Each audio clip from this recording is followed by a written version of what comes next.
Hi every one, good evening all. പ്രത്യേകിച്ച് നമ്മുടെ വിംബിൾ അക്കാഡമിയുടെ നെടുനായകത്വം വഹിക്കുന്ന ഫൈസൽ സാർ, ഇന്നത്തെ ക്ലാസ് അറ്റൻഡ് ചെയ്യുന്ന ഷഹിദ മാം, എവരി വൺ ഗുഡ് ഈവനിങ്. ഞാൻ നജീബ് കെ എ, കോട്ടയം ജില്ലയിലെ ഇരാറ്റുപേട്ട സ്വദേശിയാണ്. എഡ്യൂക്കേഷൻ ഡിപ്പാർട്ട്മെന്റിൽ നിന്ന് അസിസ്റ്റന്റ് എഡ്യൂക്കേഷൻ ഓഫീസറായിട്ട് ഈ കഴിഞ്ഞ മാർച്ച് 31 സർവീസിൽ നിന്ന് വിരമിച്ചു.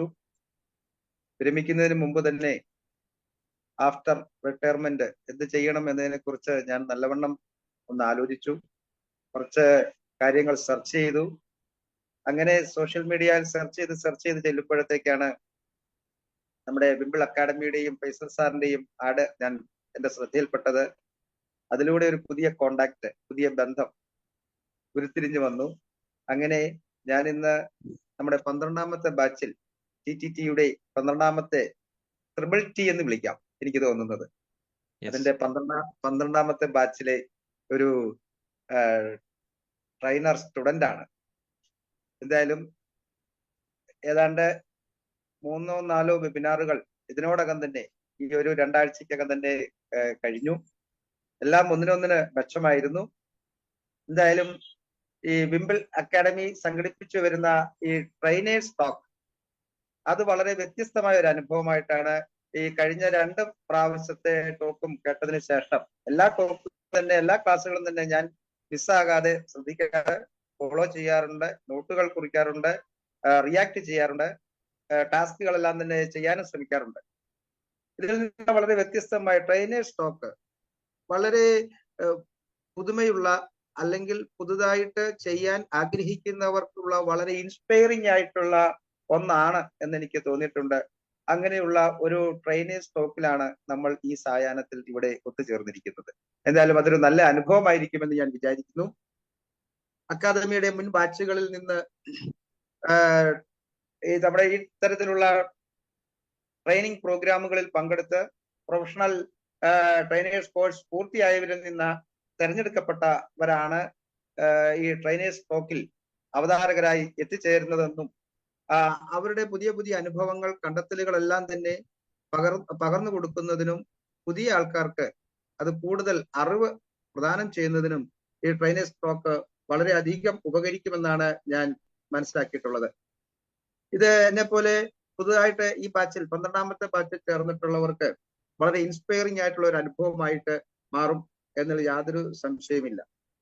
ഒരു കാര്യം എനിക്ക് വളരെ വ്യക്തമായിട്ട് ഈ കഴിഞ്ഞ കുറച്ച് നാളത്തെ ഈ ട്രെയിനിങ് പ്രോഗ്രാമിൽ നിന്ന് മനസ്സിലായത്, ഇന്നലത്തെ ക്ലാസ്സും ഏതാണ്ട് അത് തന്നെയായിരുന്നു, ഫൈസൽ സാറിന്റെ ക്ലാസ്സും അത് തന്നെയായിരുന്നു. കമ്മ്യൂണിക്കേഷൻ സ്കിൽ നമ്മൾ എന്തൊക്കെ നമ്മുടെ ഉള്ളിൽ ഉണ്ടെന്നുണ്ടെങ്കിലും അത് പുറത്ത് പ്രകടിപ്പിക്കണമെന്നുണ്ടെങ്കിൽ, കമ്മ്യൂണിക്കേറ്റ് ചെയ്യണമെന്നുണ്ടെങ്കിൽ അത് വളരെയധികം എഫക്റ്റീവായിട്ട് മറ്റുള്ള കേൾവിക്കാരിലേക്ക്, ഓഡിയൻസിലേക്ക് എത്തിച്ചേരേണ്ടതുണ്ട്. അതിന്റെ സ്കിൽ വളരെ പ്രധാനപ്പെട്ട ഒന്നാണ്. അതിന് നിരന്തരമായ ഇത്തരത്തിലുള്ള ഒരു പ്രാക്ടീസ് ആവശ്യമാണ്. ഇപ്പോ ഇതേപോലെയുള്ള ഒരു ഇൻട്രോ, ആ ഇൻട്രോയ്ക്ക് ഇങ്ങനെ ഒരാളെ ചുമതലപ്പെടുത്തുമ്പോൾ തന്നെ അയാൾക്ക് കിട്ടുന്ന ഒരു അവസരമാണ് എങ്ങനെ കമ്മ്യൂണിക്കേറ്റ് ചെയ്യാം, ആ കമ്മ്യൂണിക്കേഷൻ എത്രമാത്രം എഫക്റ്റീവ് ആയിരുന്നു വിലയിരുത്തുന്നതിനും വിലയിരുത്തപ്പെടുന്നതിനും അവസരമാണ് ഇത്തരത്തിലുള്ള ഇൻട്രോ. പുതിയൊരു പുതിയൊരു സ്റ്റുഡന്റിന്, ഞാൻ 56ാമത്തെ വയസ്സിലാണെങ്കിൽ പോലും തന്നെ ഇരിക്കുന്നതിനാണ് ഞാൻ ആഗ്രഹിക്കുന്നത്. അപ്പൊ ഇങ്ങനെ പുതിയ ഒരു ഇൻട്രോ ഒരു അവസരം കൊടുക്കും, അയാളെ ഒന്നും കൂടി ഒന്ന് പോളിഷ് ചെയ്യുന്നതിന്, ഒരുക്കിയെടുക്കുന്നതിന് വളരെയധികം ഉപകരിക്കും. അതിനൊരു അവസരം തന്നത് ഫൈസൽ സാർ, വളരെയധികം താങ്ക്സ്. എന്തായാലും കമ്മ്യൂണിക്കേഷൻ എന്ന് പറയുന്നത് ഒരു എക്സ്ചേഞ്ച് ഓഫ് ഇൻഫർമേഷൻ ആണ്. എക്സ്ചേഞ്ച് ഓഫ് ഇൻഫർമേഷൻ, അതിനകത്ത് കൊടുക്കുന്ന ഒരാളുണ്ടാവണം, സ്വീകരിക്കുന്ന മറ്റൊരാൾ ഉണ്ടാവണം. ഗിവിങ് ആൻഡ് റിസീവിങ് പേഴ്സണൽസ്, 2 പേരുണ്ടാവുക എന്നത് കമ്മ്യൂണിക്കേഷന് വളരെ പ്രധാനപ്പെട്ട 2 ഘടകങ്ങളാണ്. അതിൽ കമ്മ്യൂണിക്കേഷൻ തന്നെ നമുക്ക് സ്പീക്കിംഗ് ഓർ റൈറ്റിംഗ് ആവാം.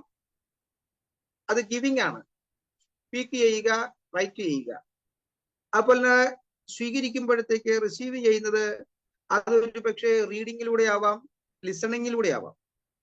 ഇങ്ങനെ 2 തരത്തിലുള്ള ആ കമ്മ്യൂണിക്കേഷൻ എഫക്റ്റീവ് ആവുകയുള്ളൂ. ഈ 2 തലങ്ങൾ, 2 സൈഡുകൾ അതിന് ഉണ്ടാവണം.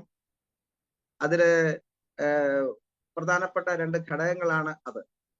അതുപോലെ തന്നെ ഇതിന്റെ മെത്തേഡ്, കമ്മ്യൂണിക്കേഷൻ മെത്തേഡ്സ് പ്രധാനമായിട്ടും ഞാനിങ്ങനെ കണ്ടെത്തിയതില് പ്രധാനമായിട്ട് അതൊരു വെർബൽ, നോൺ വെർബൽ, വിഷ്വൽ എന്നിങ്ങനെ 3 മെത്തേഡ്സ് ഉണ്ട് എന്നിങ്ങനെ മനസ്സിലാക്കാൻ കഴിഞ്ഞു.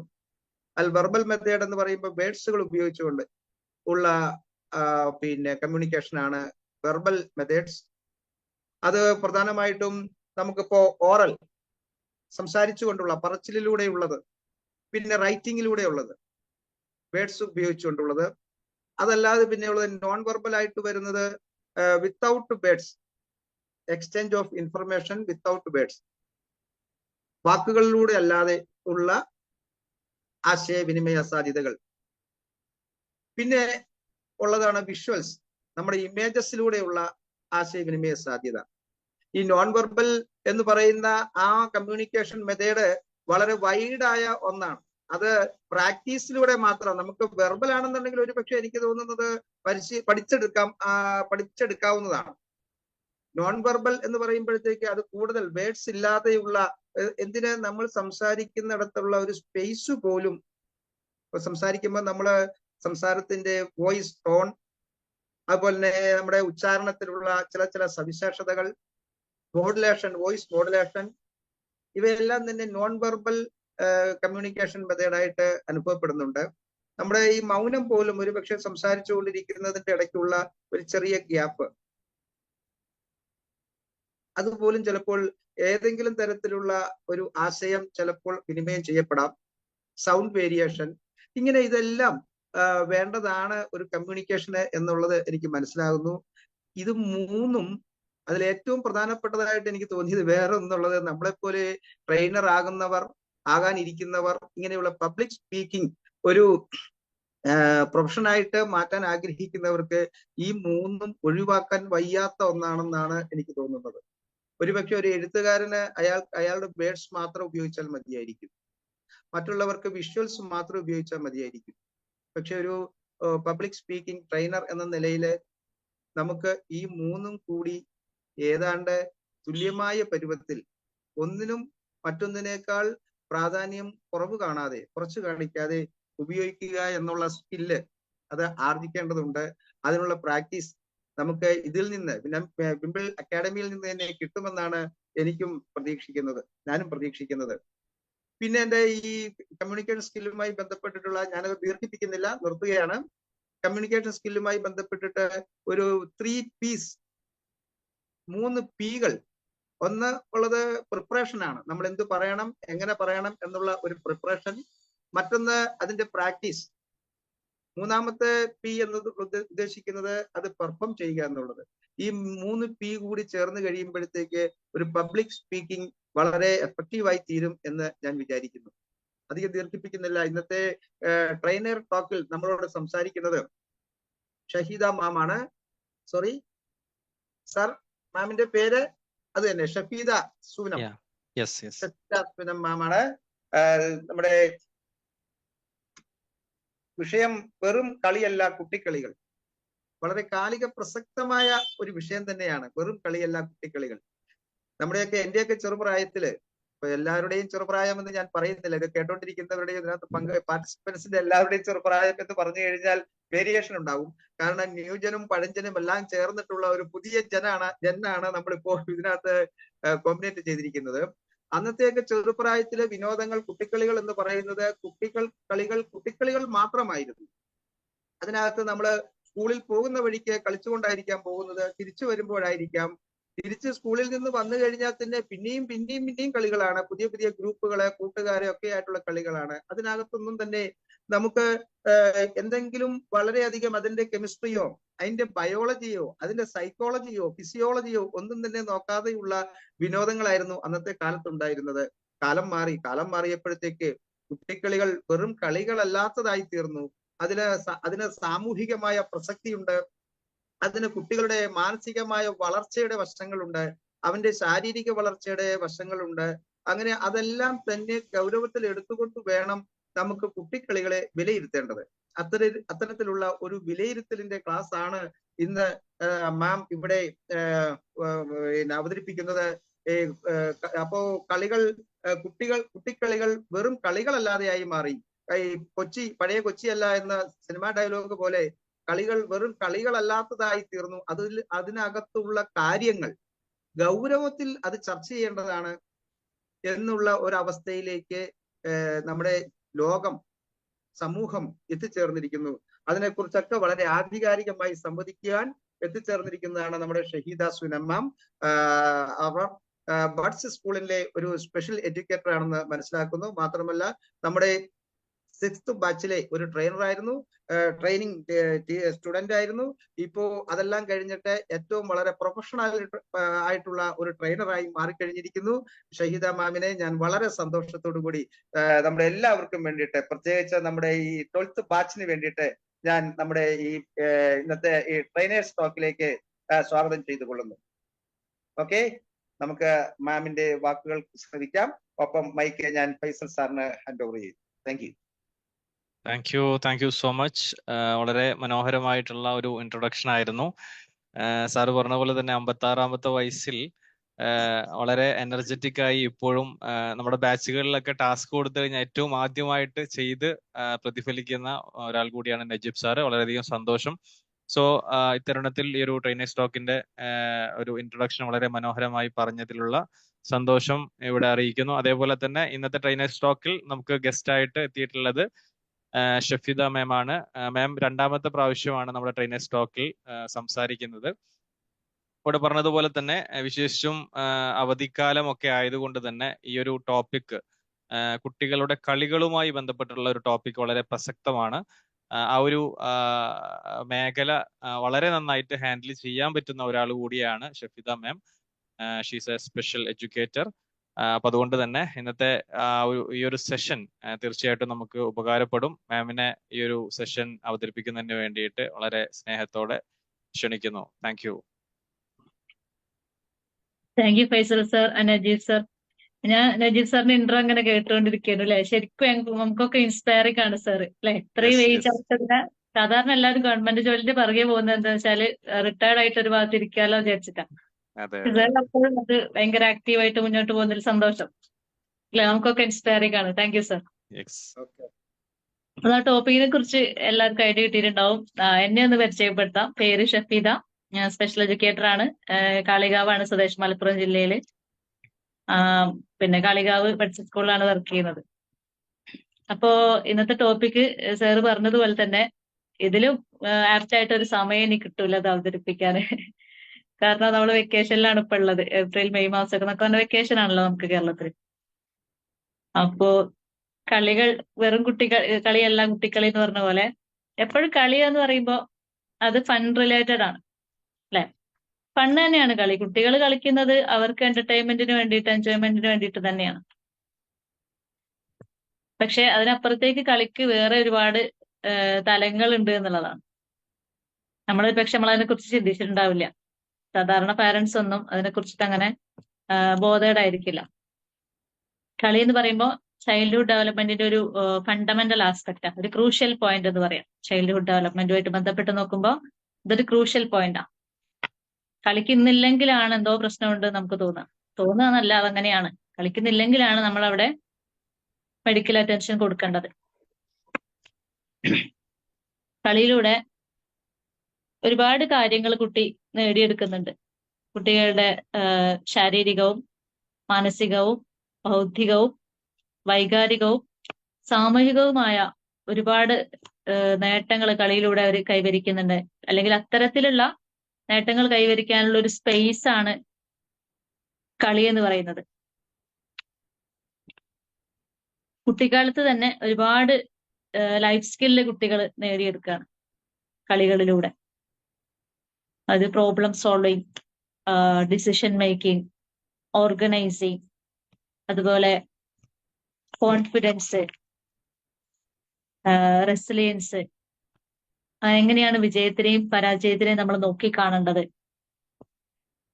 അങ്ങനെ ഒരുപാട് കാര്യങ്ങൾ നമ്മൾ നിസ്സാരവൽക്കരിച്ച് കാണുന്ന ഈ ഒരു കളിയിലൂടെ കുട്ടികൾ നേടിയെടുക്കുന്നുണ്ട്. കളികൾ തന്നെ പല തരത്തിലുള്ള കളികളുണ്ട്. അപ്പൊ അതില് ഇമാജിനേറ്റീവ് പ്ലേ എന്ന് പറയും. അതായത് സങ്കല്പിച്ചിട്ട് കളിക്കാം. പ്രിട്ടൻഡ് പ്ലേ അല്ലെങ്കിൽ സിംബോളിക് പ്ലേ എന്നൊക്കെ പറയാം അതിന്.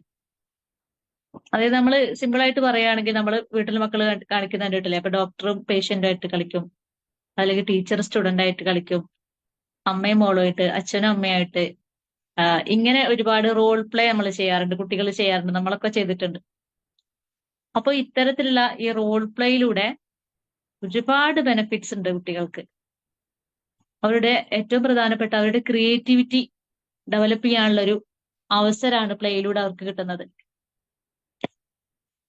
പിന്നെ നമ്മുടെയൊക്കെ ചെറുപ്പത്തിൽ എന്ന് പറഞ്ഞാൽ ഇപ്പോ ഒരുപാട് കിച്ചൺ സെറ്റ്, ഡോക്ടർ സെറ്റ് ഇതൊക്കെ കടയിൽ നിന്ന് വാങ്ങാൻ കിട്ടും. നമ്മുടെ കുട്ടിക്കാലത്ത് ഉണ്ട്, പക്ഷെ അത് അത്രത്തോളം അവൈലബിൾ അല്ല. അതുകൊണ്ട് നമ്മൾ ലക്കിയാണെന്നേ ഞാൻ പറയുള്ളൂ. കാരണം നമുക്ക് കുറച്ചുകൂടെ ക്രിയേറ്റിവിറ്റിക്ക് അവിടെ സ്പേസ് കിട്ടി എന്നുള്ളതാണ്. ഇപ്പോഴുള്ള കുട്ടികൾക്കെല്ലാം കടയിൽ നിന്ന് വാങ്ങാൻ കിട്ടും. അതുകൊണ്ട് അവർക്ക് പിന്നെ ഇതൊന്നും പ്രത്യേകിച്ച് കണ്ടുപിടിക്കേണ്ട ഒരു അല്ലെങ്കിൽ നിർമ്മിക്കേണ്ട ഒരു അവസ്ഥ ഇല്ല. അതിനുള്ള ഒരു സാഹചര്യം അവർക്ക് കിട്ടുന്നില്ല. ഇപ്പൊ ഞാനൊക്കെ ചെറുതായ സമയത്ത് നമുക്കറിയാം, നമ്മള് കളിക്കുമ്പോ ഈ ബോഗൺവില്ല ഉണ്ടല്ലോ, കടലാസ് പൂക്കള്, അത് അന്നൊക്കെ അതിന്റെ ഒരു റോസ് കളർ മാത്രമേ ഉള്ളൂ നമ്മളെ നാട്ടില്. അതൊക്കെ പറിച്ചിട്ട് പിഴിഞ്ഞെടുത്തിട്ട് നമ്മൾ വെള്ളത്തിൽ കലക്കും, എന്നിട്ട് നമ്മളത് സ്ക്വാഷ് ആക്കിയിട്ട് ഉപയോഗിക്കും. ഈ ആവശ്യക്കാരനാണ് കണ്ടുപിടുത്തത്തിന്റെ രാജാവ് എന്ന് പറഞ്ഞ പോലെ നമുക്ക് വേറെ വഴിയില്ല, അപ്പൊ നമ്മളിതൊക്കെ കണ്ടെത്തുകയാണ് അല്ലെ, നമ്മളത് സ്ക്വാഷ് ആയിട്ട് ഉപയോഗിക്കും. അതുപോലെ വേറൊരു ചെടിയുണ്ട്, പുല്ലാണി എന്ന് പറയും, ഞങ്ങളുടെ നാട്ടിൽ പുല്ലാണി എന്നാ പറയാ. അതിനൊരു കായുണ്ട്, അതിങ്ങനെ പൊടിച്ചു കഴിഞ്ഞാൽ ഭയങ്കര ക്രിസ്പി, ഉണങ്ങിക്കഴിഞ്ഞാൽ നല്ല പൊടിയാവും. അപ്പൊ ഞാനൊരു ദിവസം അതേപോലെ എന്റെ ഫ്രണ്ട്സിന്റെ അടുത്ത് നമുക്കിത് പൊടിച്ചു നോക്കിയാലോ, നല്ല ബ്രൗൺ കളറല്ലേ, ചിലപ്പോൾ അത് വെള്ളത്തിൽ കലക്കി ഇതേ കളർ കിട്ടുന്നു. അങ്ങനെ ഞങ്ങളിത് വെള്ളത്തിൽ കലക്കിയതൊക്കെ ഫസ്റ്റ് നമ്മളെ ചായയുടെ ഒരു കളർ കിട്ടി. അങ്ങനെ ഞങ്ങൾ അത് ചായയാക്കി മാറ്റി. പിന്നെ നമുക്ക് പറഞ്ഞില്ല, കിച്ചൺ സെറ്റ് ഒന്നും അങ്ങനെ അവൈലബിൾ അല്ല. അപ്പൊ നമ്മൾ ഈ ചിരട്ടയൊക്കെ വെച്ചിട്ടാ ചെയ്യാം. ചിരട്ടയൊക്കെയാണ് നമ്മുടെ മെയിൻ അന്നത്തെ പാത്രങ്ങൾ. അതുപോലെ എന്താണ്, സ്പൂണൊന്നും ഇല്ലാത്തതുകൊണ്ട് നമ്മൾ എന്ത് ചെയ്യുന്ന വെച്ചാല് ഈ പൈനാപ്പിൾ ചെടി ഉണ്ടല്ലോ, അപ്പൊ അതിന്റെ ലീഫ് ഉണ്ട്, ഓല, അതിങ്ങനെ ഒരു ഷേപ്പിൽ കട്ട് ചെയ്ത് കഴിഞ്ഞാൽ നമുക്ക് സ്പൂണിന്റെ ഷേപ്പിൽ എടുക്കാം. അപ്പൊ ഞങ്ങളത് സ്പൂണാക്കി മാറ്റി. പിന്നെ അത് തന്നെയാണ് ഞങ്ങളുടെ വെജിറ്റബിളും. അത് നീളത്തിൽ ഇങ്ങനെ കട്ട് ചെയ്ത് കഴിഞ്ഞാൽ അത് പയറും ആക്കി മാറ്റാം നമുക്ക്. അതുപോലെ പിന്നെന്താ ചെയ്ത്, ഈ വാഴയുടെ ഒരു സാധനം ഉണ്ടല്ലോ അടിയില്, വാഴക്കൂമ്പ് എന്ന് അറിയില്ലേ, ബ്രൗൺ കളറില്, പിന്നെ പഴം കഴിഞ്ഞിട്ട് തൂങ്ങിക്കിടക്കുന്ന സാധനം, അതിങ്ങനെ ചുരുണ്ട് കയറുമ്പോ അറ്റത്തിൽ ചാടാൻ നിൽക്കുമല്ലോ, ചുരുണ്ട് കയറി കഴിഞ്ഞ സാധനം, അതിങ്ങനെ നമുക്ക് കട്ട് ചെയ്ത് കഴിഞ്ഞാൽ നമ്മള് ബീഫ് വെച്ച പോലൊക്കെ ഒരു പ്രതീതി കിട്ടും. അങ്ങനെ ഞങ്ങള് പ്രകൃതിയിൽ തന്നെ കുറെ സാധനങ്ങൾ ഉണ്ടാക്കിയെടുത്തിട്ടുണ്ട്. ഞങ്ങളെ ക്രിയേറ്റിവിറ്റി ഒക്കെ നല്ലോണം ഇമ്പ്രൂവ് ചെയ്തെന്ന് ഞാൻ പറയുള്ളൂ. കാരണം ഞങ്ങൾ അതിനുള്ള ഒരു അവസരം നമുക്കൊക്കെ കിട്ടിയിട്ടുണ്ട്. ഞാനും 90s ആണ്, അപ്പൊ അതിന് ശേഷമുള്ള മുമ്പുള്ള തലമുറക്കൊക്കെ ഇതിനേക്കാളും അവസരങ്ങൾ കിട്ടിയിട്ടുണ്ടാവും. പക്ഷെ ഇപ്പൊ ഉള്ളവരോട് എനിക്ക് ഒരു സിമ്പതിയാ തോന്നുന്നു, അവർക്ക് അതൊന്നും ഇല്ല. ഇപ്പോഴുള്ള ജനറേഷന് അതിനുള്ള അവസരങ്ങളില്ല, എല്ലാം ഒക്കെ വാങ്ങിക്കാൻ കിട്ടും. പിന്നെ അവർക്ക് അതിനുള്ള ഒരു ചാൻസ് ഇല്ല, ക്രിയേറ്റീവായിട്ട് ചിന്തിക്കാനുള്ള ഒരു സാഹചര്യം അവർക്കില്ല. അതുപോലെ തന്നെ റോൾ പ്ലേ ചെയ്യുമ്പോൾ സ്വാഭാവികമായിട്ടും ഇപ്പൊ ഡോക്ടർ പേഷ്യന്റ് ഒക്കെ കളിക്കുകയാണെങ്കിൽ നമ്മുടെ ഭാഷയെ കുറച്ചൊക്കെ ഡെവലപ്പ് ആവണമല്ലോ. ഡോക്ടർ സംസാരിക്കുന്ന പോലെയൊക്കെ നമ്മൾ ഇമിറ്റേറ്റ് ചെയ്ത് സംസാരിക്കാൻ ശ്രമിക്കണം. അപ്പൊ പുതിയ വാക്കുകൾ പഠിക്കും, അത് ഏതൊക്കെ സാഹചര്യത്തിലാണ് നമ്മൾ യൂസ് ചെയ്യേണ്ടത് എന്ന് പഠിക്കും. അപ്പൊ ഭാഷാപരമായിട്ടുള്ള ഒരു വികാസം അവിടെ സംഭവിക്കുകയാണ് അല്ലെ. പിന്നെ ഉറപ്പായിട്ട് റോൾ പ്ലേ കളിക്കുമ്പോൾ കൂടെ ആരെങ്കിലും ഉണ്ടാവും. അപ്പൊ അവിടെ സോഷ്യലൈസേഷനും കൂടി ഉള്ള ഒരു വാതിലാണ് അവിടെ തുറന്നത്.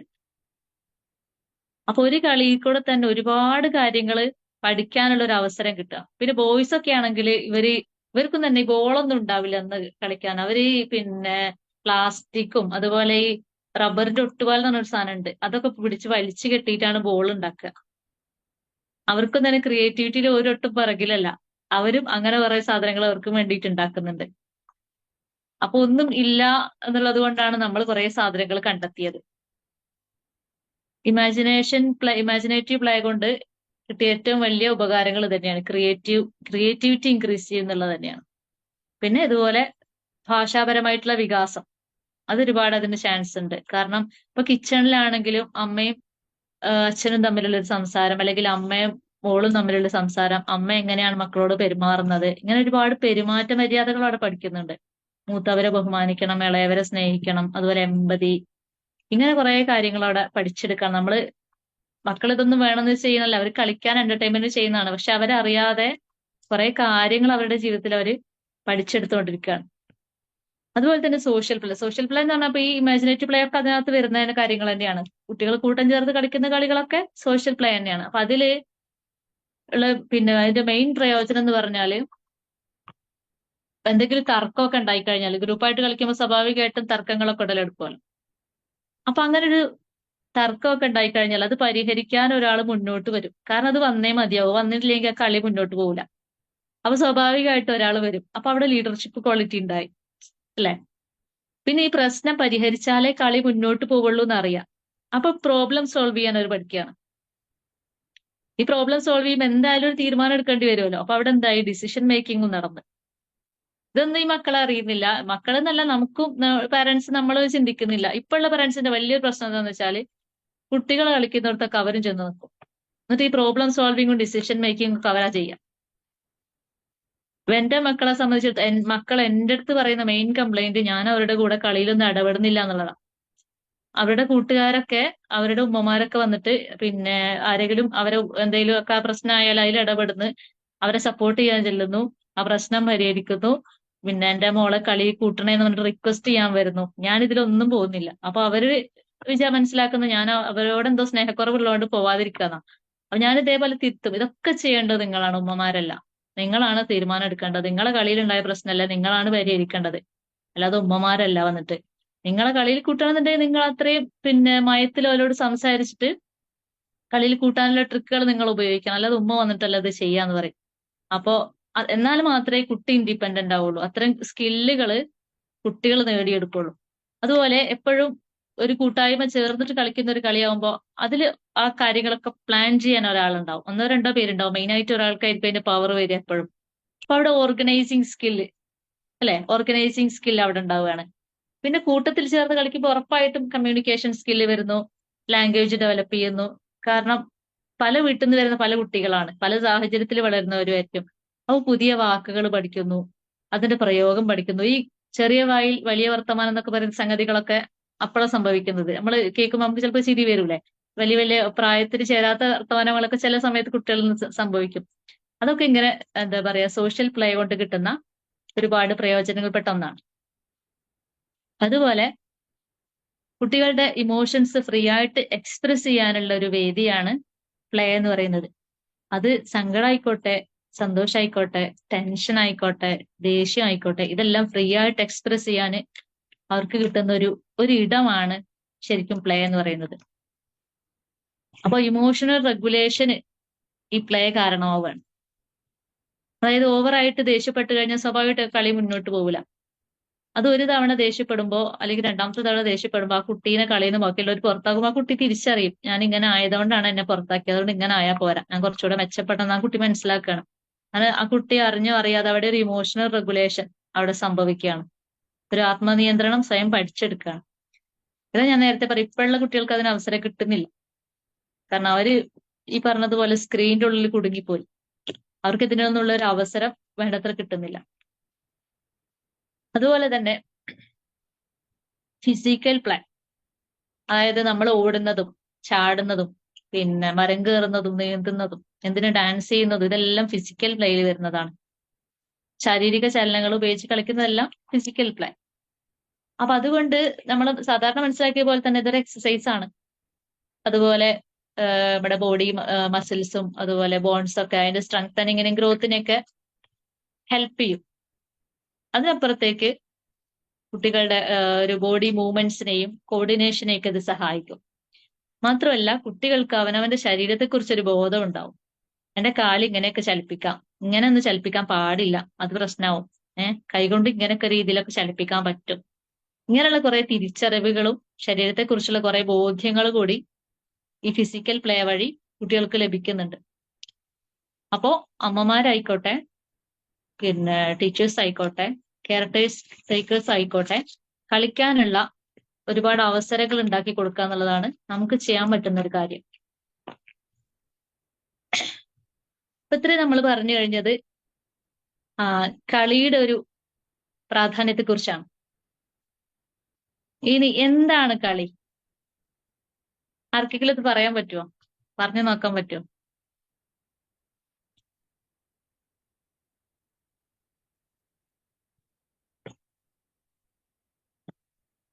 നമ്മൾ അറിയാത്ത കാര്യമല്ലല്ലോ കളിക്ക്. നമ്മളെല്ലാരും കളിച്ചിട്ട് തന്നെയല്ലേ വളർന്നത്.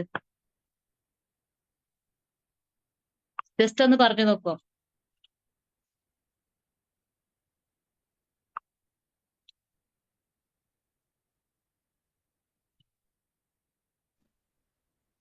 കുട്ടികളായിരിക്കുന്ന സമയത്ത് നമുക്ക് ഏറ്റവും സന്തോഷം കിട്ടുന്ന ഒരു കാര്യമായിരുന്നു കളി. അതിലപ്പുറം കുട്ടിക്ക് അതിലപ്പുറം ഒരു സന്തോഷം കിട്ടുന്ന ഒരു കാര്യം ഉണ്ടായിരുന്നില്ല. എന്റെ ഒരു അഭിപ്രായത്തില് കളി എന്ന് പറഞ്ഞാൽ അതാണ്. തീർച്ചയായിട്ടും അത് തന്നെയാണ് അല്ലെ, നമുക്ക് സന്തോഷം കിട്ടുന്ന ഒരു കാര്യം തന്നെയാണ്.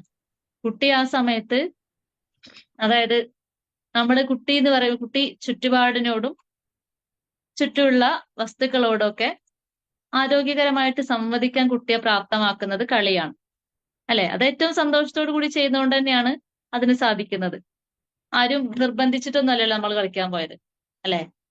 കളിച്ചിട്ടാണ് നമുക്ക് ചീത്ത കിട്ടിയത്. നിർത്താതെ ഇങ്ങനെ കളിക്കുന്നതുകൊണ്ടാണ് നമുക്ക് ചെറുപ്പത്തിലൊക്കെ ചീത്ത കിട്ടിയതൊക്കെ.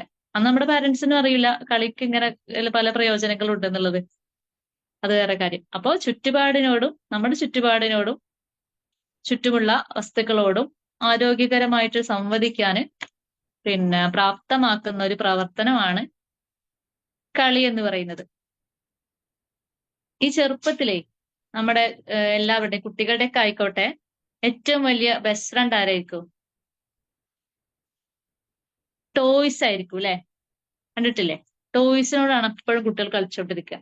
ചെറിയ മക്കള് വീട്ടിലുണ്ടെങ്കിൽ നമുക്ക് മനസ്സിലാവും. ഇപ്പൊ എന്റെ മോള് പുതിയ ചെരുപ്പ് വാങ്ങി, അവളും കൂടെ ഇട്ട് നോക്കുന്നതിന് മുമ്പ് അവളുടെ പാവയ്ക്കാണ് ഇട്ട് കൊടുത്തത് അല്ലെ. അപ്പൊ ഒരു ചെരുപ്പ് വാങ്ങിയിട്ട് രണ്ടാക്ക പ്രയോജനം നടന്നത്. അവരുടെ അത്രയും ബെസ്റ്റ് ഫ്രണ്ട് ആയിരിക്കും അവരുടെ ടോയ്സ് എന്ന് പറയുന്നത്. ഈ ടോയ്സിനോടാണ് ചെറുപ്പത്തിൽ എപ്പോഴും മക്കള് സംസാരിക്കുക. അവരുടെ കമ്മ്യൂണിക്കേഷൻ അതുവഴിക്ക് ഡെവലപ്പ് ചെയ്യുക. അതൊക്കെ ഒരു ഇമാജിനേറ്റീവ് പ്ലേ ആണ് അല്ലെ. അവരുടെ കുട്ടിയാണെന്ന് സങ്കല്പിച്ചിട്ടാണ് കളിക്കുന്നത്. അപ്പൊ നമ്മൾ അവരോട് എങ്ങനെയാണ് പെരുമാറേണ്ടത് അതിന്റെ ഒരു പ്രതിഫലനമാണ്. ശരിക്കും അങ്ങനെ തന്നെയല്ലേ. റിയൽ ലൈഫിന്റെ ഒരു കോപ്പിയിങ് ആണ് പ്ലേ എന്ന് പറയുന്നത്. നമ്മളെ അവര് കോപ്പി അടിച്ചിട്ട് ചെയ്യാണ് കളിയില്. അപ്പോ നമ്മൾ എന്ത് ചെയ്യണം? ടോയ്സ് വാങ്ങുമ്പോ നമ്മൾ കുറെ കാര്യങ്ങൾ ശ്രദ്ധിക്കണം. അങ്ങനെ കുട്ടി എന്തെങ്കിലും പറയുന്നുണ്ട് വിചാരിച്ചാൽ അതെല്ലാം വാങ്ങിച്ചു കൊടുക്കല്ല നമ്മൾ വേണ്ടത്. ടോയ്സ് വാങ്ങുമ്പോ കുട്ടികൾക്ക് അത് ഉപകാരപ്രദമാണോ നമുക്ക് നോക്കണം. കുട്ടിക്ക് ഉപകാരമുള്ളത്, അതേസമയം എന്താണ് അപകടകരമല്ലാത്തത്, കുട്ടിക്ക് ഏറ്റവും ഇഷ്ടപ്പെട്ടതായിരിക്കണം. അപ്പൊ ഞാനീ പറഞ്ഞ പോലെ ടോയ്സ് വെച്ച് കളിക്കുന്ന ഒരു കുട്ടിക്ക് എപ്പോഴും ഒരു അമ്മ മനസ്സാ ഉണ്ടാവുക അല്ലെ. ആ കുട്ടീനെ പാല് കൊടുക്കുന്നതും അതിനെ ഉറക്കുന്നതും അതിന് ഭക്ഷണം കൊടുക്കുന്നതും അതിന് താരാട്ട് പാടി കൊടുക്കുന്നതും കഥ പറഞ്ഞു കൊടുക്കുന്നതും അതൊക്കെ ഒരു അമ്മ മനസ്സിന്റെ ഒരു പ്രതീകമാണ്. കുറെ ക്യാരക്ടേഴ്സ് അത് പഠിച്ചെടുക്കുക കേട്ടോ. കുറെ മാനറിസം പഠിച്ചെടുക്കുകയാണ് അല്ലെ. സ്നേഹം, കരുണ, ദയ, അങ്ങനെ കുറെ സംഗതികൾ പഠിച്ചെടുക്കുന്നുണ്ട് അതുവഴി. അപ്പൊ ശരിക്കും ഒരു നല്ല മനസ്സാണ് അവിടെ ക്രിയേറ്റ് ചെയ്യുന്നത് ആ കുട്ടിയില്. മറിച്ച് ഒരു തോക്കോ കുന്തോ കത്തിയോ വെച്ച് കളിക്കുന്ന ഒരു കുട്ടീന്റെ മനസ്സ് അങ്ങനെ ആയിരിക്കുമോ? ആ തോക്കിനോട് കുട്ടി എന്താ സംസാരിക്കുക? തോക്കിന് ഒരിക്കലും പാല് കൊടുക്കൂലല്ലോ, അല്ലെ മടിയിലൊക്കെ തലയിൽ ഇങ്ങനെ ഉറക്കൊന്നും ചെയ്യൂലല്ലോ തോക്കിനെ. തോക്കൊണ്ട് ഉറപ്പായിട്ട് ഷൂട്ട് ചെയ്യാ. അപ്പൊ നമ്മള് കൊല്ലുന്നതിനെ കുറിച്ച്, കീഴടക്കുന്നതിനെ കുറിച്ച്, ഇല്ലായ്മ ചെയ്തതിനെ കുറിച്ച് അങ്ങനെ കുറെ നെഗറ്റീവ് ചിന്തകളാണ് ആ കുട്ടിയുടെ മനസ്സിലുണ്ടാവുക. സ്വാഭാവികമായിട്ട് ഒരു ക്രിമിനൽ മൈൻഡ് അല്ലേ തോക്ക് സമ്മാനിക്കുക. അപ്പൊ തോക്ക്, കത്തി, അങ്ങനെ ആയുധം, അങ്ങനെയുള്ള സാധനങ്ങളൊന്നും കുട്ടി ആവശ്യപ്പെട്ടാൽ നമ്മൾ വേറെ എന്തെങ്കിലും പറഞ്ഞിട്ട് അതിനെ നിരുത്സാഹപ്പെടുത്തുക, അല്ലെങ്കിൽ ആ ശ്രദ്ധ മാറ്റിയിട്ട് വേറെ എന്തെങ്കിലും സാധനങ്ങൾ വാങ്ങിച്ചു കൊടുക്കാനാണ് നമ്മളെപ്പോഴും ശ്രദ്ധിക്കേണ്ടത്. കാരണം ഈ ചെറുപ്പത്തിൽ ഉണ്ടാവുന്ന ഒരു മൈൻഡാണ് ഭാവിയിലും അവരെ മുന്നോട്ട് നയിക്കുക. അപ്പൊ ടോയ്സ് പല നിറത്തിലുള്ളത്, പല വലിപ്പത്തിലുള്ളത്, പല ആകൃതിയിലുള്ളത്, പല പർപ്പസിന് യൂസ് ചെയ്യാൻ പറ്റുന്നത്, അങ്ങനൊക്കെ ആയിരിക്കണം. അപ്പൊ എന്റെ വീട്ടിലൊരു ബോളുണ്ട്, അതൊരു ചെറിയ ബോള്. അപ്പൊ അതിനകത്ത് മക്കള് ചെറുതായ സമയത്ത് വാങ്ങിയതാ. അപ്പൊ അതിന്റെ ഷേപ്പ് ഇങ്ങനെ ഒരു പെന്റാഗൺ ഷേപ്പ്. ആ ബോളിനകത്ത് അങ്ങനത്തെ ഷേപ്പ് ആയിരിക്കുമല്ലോ ഉണ്ടാവുക ബോളില്. അപ്പൊ നമുക്ക് ആ ഷേപ്പ് പഠിപ്പിച്ചു കൊടുക്കാം. പിന്നെ ആ ഓരോ സൈഡും ഓരോ കളേഴ്സ് പഠിപ്പിച്ചു കൊടുക്കാം അല്ലെ. പിന്നെ അത് നല്ല സോഫ്റ്റാ. അപ്പൊ നമുക്ക് ആ പ്രതലം അത് സോഫ്റ്റ് ആണെന്ന് പറഞ്ഞു കൊടുക്കാം. അപ്പൊ ഒരു ഒറ്റ ബോളിൽ നിന്ന് എന്തെല്ലാം കാര്യങ്ങൾ നമുക്ക് പഠിപ്പിക്കാൻ പറ്റൂലേ. കളർ പഠിപ്പിക്കാം, ഷേപ്പ് പഠിപ്പിക്കാം, പിന്നെ അതിന്റെ എന്താണ് സർഫസിനെ കുറിച്ച് പഠിപ്പിക്കാം, റഫാണോ സ്മൂത്ത് ആണോ എങ്ങനെയാന്നുള്ളത് പഠിപ്പിക്കാം. അപ്പൊ നമ്മൾ ടോയ്സ് വാങ്ങുമ്പോൾ അങ്ങനെയൊക്കെ ശ്രദ്ധിക്കുക. മൾട്ടി പർപ്പസ് ആണോ, അങ്ങനെയാണെങ്കിൽ ഏറ്റവും നന്നു. പല ആകൃതി, കുട്ടികളുടെ നിരീക്ഷണ പാഠമൊക്കെ ചെറുപ്പത്തിലാണ് നന്നായിട്ട് വർക്ക് ചെയ്യുക.